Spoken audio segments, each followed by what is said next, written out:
اس پہ گفتگو سننا چاہتے ہوں گے وہ 61 نمبر سورہ آل عمران کی کہ جو ظاہر آیا موبائلہ کہراتی اور موبائلے کی دعوت اور اس میں نتیجے میں جو کچھ بھی ان کا فرار ہے، لیکن اگین وہی بات شان پنجتن پاک کی روشنی میں گفتگو کیجیے اس میں۔ یہ ارشاد رب العزت ہے، بسم اللہ الرحمن الرحیم، فمن حاجک فیہ من بعد ما جاءک من العلم فقل تعالوا ندعو ابناءنا وابناءکم ونساءنا ونساءکم وانفسنا وانفسکم ثم نبتہل فنجعل لعنت اللہ علی الکاذبین۔ آل عمران 61۔ یعنی جب انہیں تمام تر ہر حوالہ سے ان کے ساتھ نیگوسیشن ہو گئی، مذاکرات، دلائل دے دیے گئے، جب انہوں نے اس کو تسلیم نہ کیا تو پھر اللہ اپنے حبیب صلی اللہ علیہ وآلہ وسلم سے فرماتا ہے کہ پس آپ کے پاس علم آ جانے کے بعد، وہ وہی جو پہلی دو آیتوں میں ہے، آ جانے کے بعد جو شخص عیسیٰ علیہ السلام کے معاملے میں آپ سے جھگڑا کرے تو آپ فرما دیں کہ آ جاؤ ہم مل کر اپنے بیٹوں کو اور تمہارے بیٹوں کو اور اپنی عورتوں کو اور تمہاری عورتوں کو اور اپنے آپ کو بھی اور تمہیں بھی ایک جگہ پر بلا لیتے ہیں اور پھر ہم مباہلہ کرتے ہیں، یعنی گڑ گڑا کر دعا کرتے ہیں۔ مباہلہ کا لغوی معنی مفسرین نے بیان کیا اللہ سے لو لگا لینا، یعنی اللہ سے لو لگا کے گڑ گڑا کر دعا کرتے ہیں۔ فنجعل لعنت اللہ علی الکاذبین، کہ جھوٹوں پر اللہ کی لعنت ہو۔ یہ جو کلمات طیبات تھے آیت مبارکہ کا جلال بتا رہا ہے۔ اب ان میں صاحب علم جو ان کے موجود تھے وہ آیت پاک کے جلال کو سمجھ رہے ہیں کہ یہ آیت مبارکہ کی شان جلالت کیا ہے۔ عالم کا اور جاہل کا بڑا فرق ہوتا ہے، وہ اس حقیقت کو سمجھ رہے ہیں کہ یہ کلمات اپنے اندر کیا قوت اور کیا طاقت رکھتے ہیں، پھر بھی چھپا رہے ہیں۔ اب جب یہ شان اللہ نے یہ امر عطا کر دیا تو حضور صلی اللہ علیہ وآلہ وسلم حضرت سیدۃ النساء العالمین سیدہ فاطمہ الزہراء سلام اللہ علیہ کے در دولت پر تشریف لائے، اور حضور علیہ السلام نے اپنے پیارے نواسوں کو حضرت امام حسن اور حضرت امام حسین علیہ السلام کو لیا۔ امام حسین علیہ السلام کو حضور نے گود میں اٹھایا، امام حسن مجتبی علیہ السلام کو حضور نے داہنی انگلی پکڑائی، اور پیچھے جیسے جو ترتیب قرآن حکیم نے قائم کی ہے اسی ترتیب کے مطابق قرآن نے پہلے بیٹوں کا ذکر کیا ہے تو حضور نے بیٹوں کو آگے رکھا، اور پھر قرآن نے نساءنا کا خواتین کا ذکر کیا ہے تو سیدۃ النساء العالمین تمام خواتین کی سردار وہ حضور صلی اللہ علیہ وآلہ وسلم کے پیچھے ہیں، اور پھر نفس پیغمبر بن کر حضرت مولا علی مرتضیٰ حضرت سیدۃ النساء العالمین کے پیچھے چلے آ رہے ہیں۔ ایک بات یہاں قطع کلام، اور ذرا یہ سوال کو بھی ایڈریس کر دیجئے، بہت سے لوگ اپنی کم علمی کی وجہ سے یہ کہتے ہیں، اور یہ وضاحت بہت ضروری ہے کہ جی سرکار علیہ السلام نے دیگر شہزادیوں کو وہاں پر کیوں مدعو نہیں کیا؟ ذرا وضاحت کرتے ہیں دیگر شہزادیوں اس کا۔ جی پہلی حضور علیہ السلام کی 3 بڑی بیٹیاں اہل سنت کے عقیدہ کے مطابق 4 شہزادیاں ہیں، ان میں 3 بڑی بیٹیاں وہ وصال فرما چکی تھیں، وہ اس وقت حیات نہیں تھیں۔ اچھا دوسری بات یہ ہے کہ حضور صلی اللہ علیہ وآلہ وسلم نے حضرت سیدہ کائنات سیدہ فاطمہ الزہراء سلام اللہ علیہ کی شان میں جو آیات بھی ہیں اور حدیث بھی ہیں حضور کی، وہ ان کی شان کو ممتاز اور منفرد قرار دیتی ہیں۔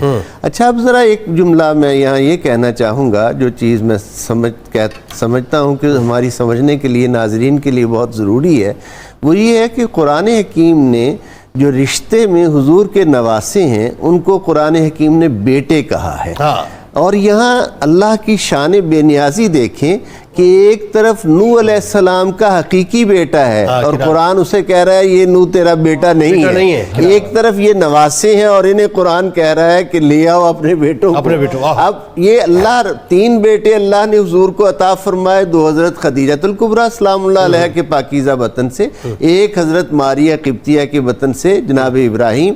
تینوں بیٹے یکے بعد دیگرے قدرت نے اپنی بارگاہ میں واپس بلا لیے، اور اب اللہ فرماتا ہے اپنے بیٹوں کو لے آؤ، تو سمجھانا یہ امت کے لیے ہے، مقصود یہ ہے کہ یہ حسنین کریمین فرزندان رسول صلی اللہ علیہ وآلہ وسلم ہی ہیں۔ حضور علیہ السلام کی متعدد احادیث ہیں، حضور نے فرمایا اللہ نے تمام بنی نوع انسان کی تمام انبیاء کی ذریت کو ان کے بیٹوں میں رکھا، لیکن میری ذریت کو میری بیٹی فاطمہ الزہرا سلام اللہ علیہا میں رکھا۔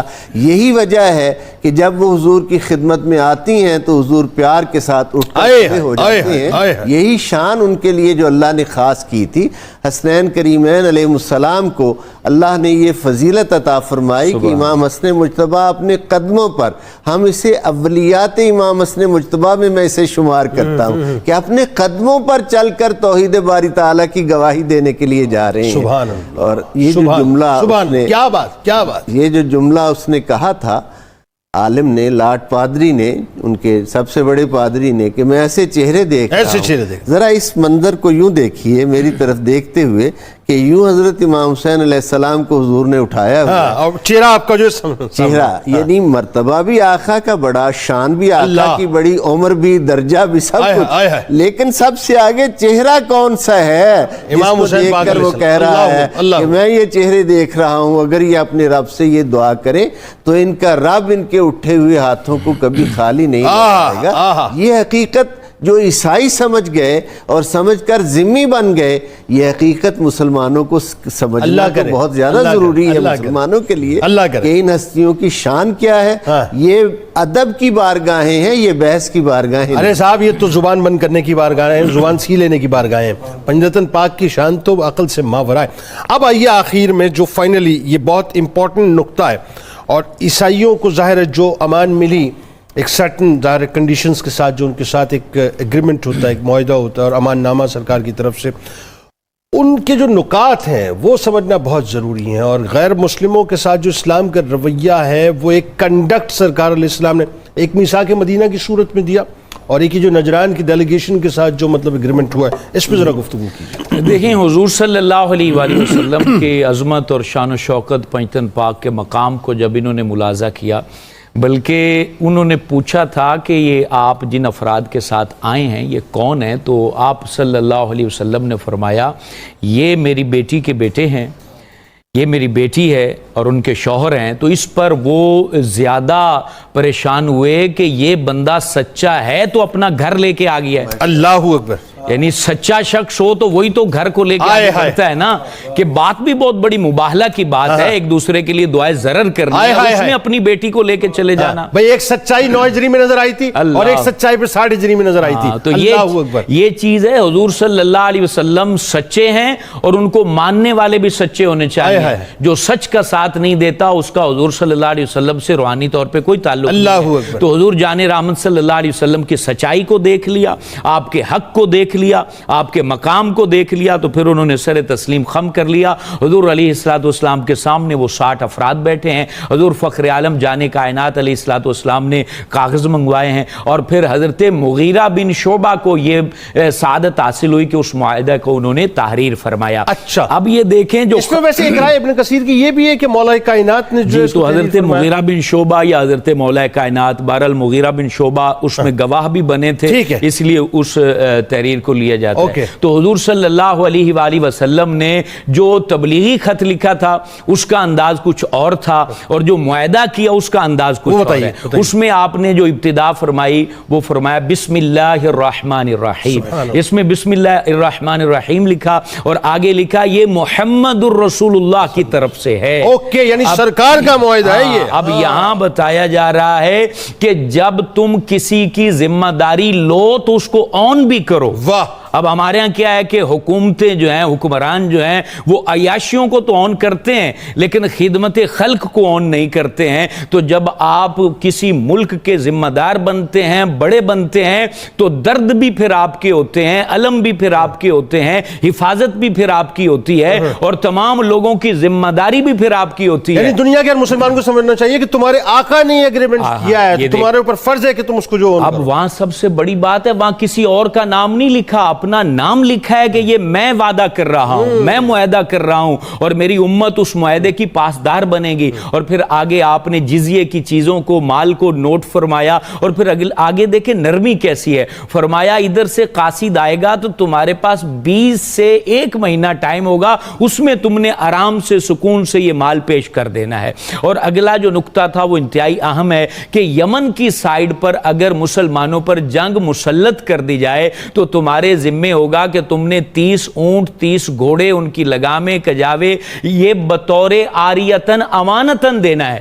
یعنی وہ ہم تم سے ٹیکس کے طور پر وہ چیزیں چھینیں گے نہیں. اور پھر اگلی بات انتہائی عام کہ وہ گھوڑے اور وہ جانور ہمارے پاس جو قاصد ہوں گے وہ بطور امانت ہوں گے. اگر کوئی ضائع کر دے گا، یہاں تک کہ گھوڑے کی لگام بھی گم کر دے گا، تو وہ قاصد پر ضمان ہوگا کہ وہ تمہیں واپس لوٹا کر آئیں. اور پھر مسلمانوں کو کہا کہ تم جب اس طرف لشکر کشی کرو، اس جانب جاؤ، تو اہل نجران کے تمام افراد، ان کے اموال، اور اگلی بات ان کے غائب، ان کے حاضر تمام افراد امان میں ہیں. ان کی زمینوں کے اوپر گھوڑے نہ دوڑانا، ان کے باغات پامال نہ کرنا، ان کے انسانوں کو تلف نہ کرنا، ان کو کسی طریقے کی تکلیف نہ دینا. اور پھر حضور علیہ الصلوۃ والسلام نے اگلی اور عام بات کہہ دی جس کو جو ہے وہ خیانت کر کے لوگ چھپا دیتے ہیں. کہا یہ تمام چیزیں عہد اس وقت تک ہیں جب تک یہ صحیح اور سالم اور درست راہ پر رہیں، اور اللہ رسول کے ساتھ دھوکہ اور دغا کرنے کی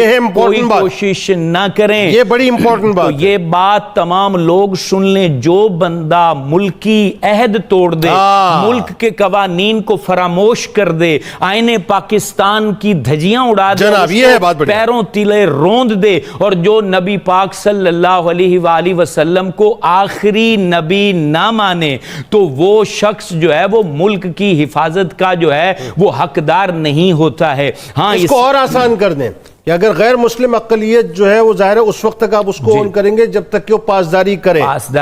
اور اگر غیر مسلم اقلیت کوئی اپنے آپ کو ڈکلیئر نہیں کرتا اور مرتدین جو ہے وہ بنیادی طور پہ شعلے کے اندر منافقت کر رہے ہوتے ہیں تو اس کے ساتھ معاملہ پھر اور ہوگا. بالکل. دیکھیں معاملہ یہ ہے کہ ایک شخص جو ہے آپ کے ملک کے سپریم کورٹ ہی کو نہ مانے تو وہ کیسے دعویٰ کرے گا کہ مجھے ملک کی حفاظت دے اور میرے حقوق کو پورا کرے. تو ملک کے آئین کو ماننا بہت ضروری ہے. اور آئین پاکستان اس بات کے اوپر جو ہے وہ ہمیں تعلیم بھی دے رہا ہے، پابند بھی کر رہا ہے کہ تم اگر اپنے آپ کو مسلمان کہتے ہو تو حضرت محمد رسول اللہ کو آخری نبی ماننا ہو. یعنی بات یہ ہے کہ ان کو مکمل طور پہ مذہبی آزادی بھی دی اور ان کو سیکیور بھی کیا. بہت شکریہ.